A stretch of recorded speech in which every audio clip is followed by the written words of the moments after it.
You know, ranting is just such an unhealthy thing to do on here, bro. Like, I would literally want to come here, record, and just say positive things about WWE. And quite frankly, I should have been, like, there's just no need for me to come on to this channel and just rant. Because quite frankly, it makes me sick. No, like, genuinely, literally, it makes me sick.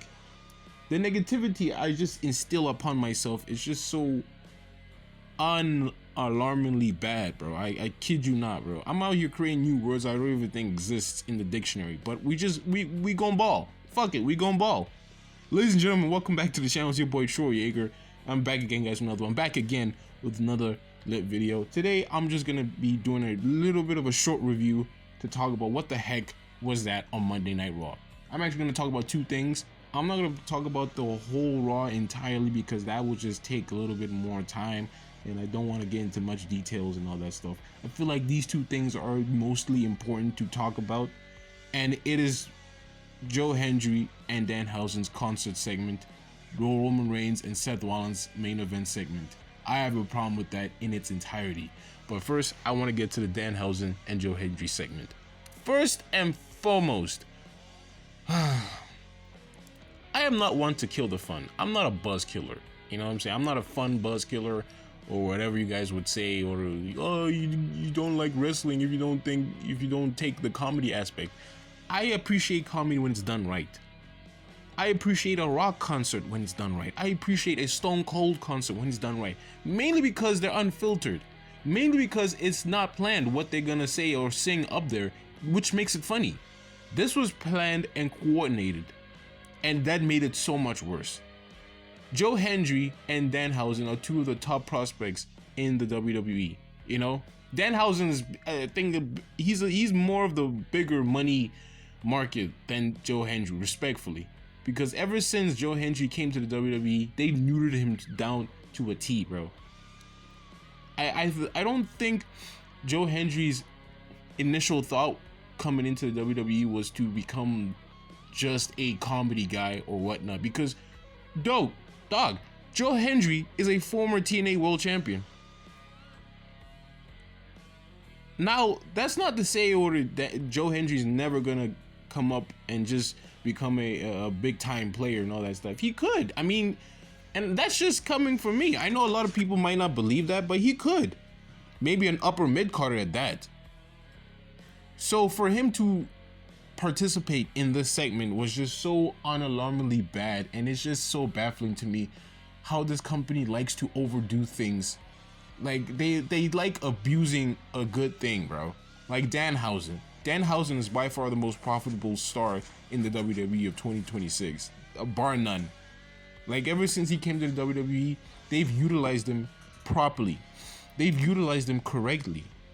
But ever since the sudden rise to Danhausen, like, I'm not gonna lie to you, bro, I was not on the train when he first got signed, because quite frankly, I had my high hopes that it was gonna be someone bigger, but stupid, like, that was stupid of me to do that. But Danhausen, bro, he's been actually great, and I do appreciate the fact they utilized him well. These past few months have not been it. Him getting pushed so much so that he's gonna eventually potentially beat Dirty Dom Mysterio. Dirty Dom Mysterio. John Cena's last PLE opponent was Dirty Dom Mysterio. This Dirty Dom Mysterio, who beat AJ Styles the previous year at SummerSlam, is now going to become a footnote in Danhausen's career. Danhausen. And I'm not hating, but seriously, this company is now overdoing it. And it's gonna get to a point where the fans are gonna start rejecting him because of the overexposure they're doing upon him. Like, it won't even mean a damn thing at this point, man. Because honestly, if he could curse me, I feel like nothing would happen to me because of the overexposure. That probably, like, it's getting too much. And Ryan Garcia, of all people, joined the fray. As you guys obviously know, Ryan Garcia did join the concert along with Danhausen and Joe Hendry. Ended up being a ruse because Ryan Garcia grabbed the guitar and smacked Joe Hendry in the back, gave him a ferocious back shot, pause, and ended up siding with the Judgment Day. And it was like, the celebrity involvement still, like, I get it. This company wants to go mainstream. They want to make profit as best as they can. But bro, this type of thing just makes me irk to my stomach, bro. Like, there's just no point in this at this state. There is just no point in having so many celebrity involvements that it completely just ruins the whole storyline. The same thing happened this previous Saturday night's main event with Seth Rollins and Roman Reigns, when the two basketball players, Jalen Brunson and what's this other guy's name? Taylor, what is his name? I don't even know. Because quite frankly, I'm not an NBA guy. I don't watch NBA. So why are they on my screen? A lot of people were hating because, oh, it's the two favorite things, NBA and wrestling. Dude, I'm just there for my favorite thing, wrestling. There was just no need for this. This company, man, and just their obsession with celebrities. It's almost as if like they can't even trust their own damn roster to completely tell a good story. And another thing, we're gonna talk about Roman Reigns and Seth Rollins now, because that right there is just something I'm just baffled by. So Seth Rollins came out, Roman Reigns, they did the whole thing, and Roman Reigns, as much as I will say this again, I acknowledge the tribal chief, but bro, he has been, I feel like as if Seth Rollins is the only one that's actually trying here. I'm not even gonna disregard him, man. I'm just saying, because Roman Reigns has been saying the same shtick every single week since this feud started. I need to beat you. I need to beat you. Whereas Seth Rollins is out here naming all of Roman Reigns' biggest failures. By naming them, he included the Money in the Bank 2016, where he beat him for the world title, the Heist of the Century, the cash-in, where he screwed him at WrestleMania 40 against Cody, where he took his wise man at WrestleMania 41, and this whole thing is just, it's so alarming to me, because Roman Reigns could have easily just went in deeper into the Shield lore about how things got to be when, after the betrayal, Roman Reigns kind of was like the background character for Dean Ambrose and Seth Rollins, because Dean Ambrose was the one who truly despised Seth for the betrayal. Even if it was blatantly obvious that Roman Reigns should have had that same level of hatred in him, because Seth Rollins hit him with the shot first, with the chair shot. He was the first person to take the hit.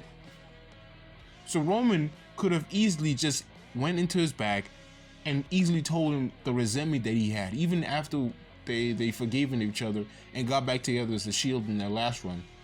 Roman Reigns could have easily just told the story like, I had that resentment inside of me this whole time. I couldn't tell what it is, but I still hated you after the whole thing. Dean Ambrose showed the hatred, but I didn't, because I was just still not in a good place mentally. They could have easily done that story, but they just neutered it down so much so. It was a good segment, you know, don't get me wrong.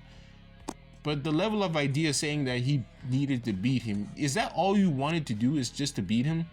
You don't want to tell your side of the story? You don't want to tell why is there a need for you to actually beat him? What's the story behind that? Whereas Seth Rollins is literally listing all the things down for Roman to actually feel that resentment. And I don't know if it's the WWE trying to water it down, or maybe it's just Roman Reigns and Seth Rollins, their whole entire plan, but I felt like as if there's just so much left to be desired, man. This company, the creative room, just left so many tap-ins with this. The plot holes just weren't there. And I just can't fathom the fact that this company just doesn't want, there's just so many, there's so many things that are just missing. So many things that are just missing in a vast array of all the slow burns that have been missing in the WWE. But hey, that's just me. I'm just ranting at this state, because this video doesn't even go out to them. I'm just trying to tell y'all how I feel. But hey, man, that's all I got to say, man. The Danhausen Joe Hendry concert sucked.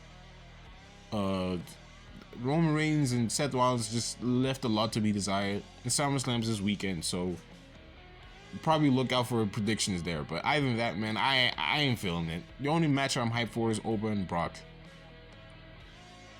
Sick, bro. In 2026, I'm excited for a Brock match. Man, I'm out, man. Peace.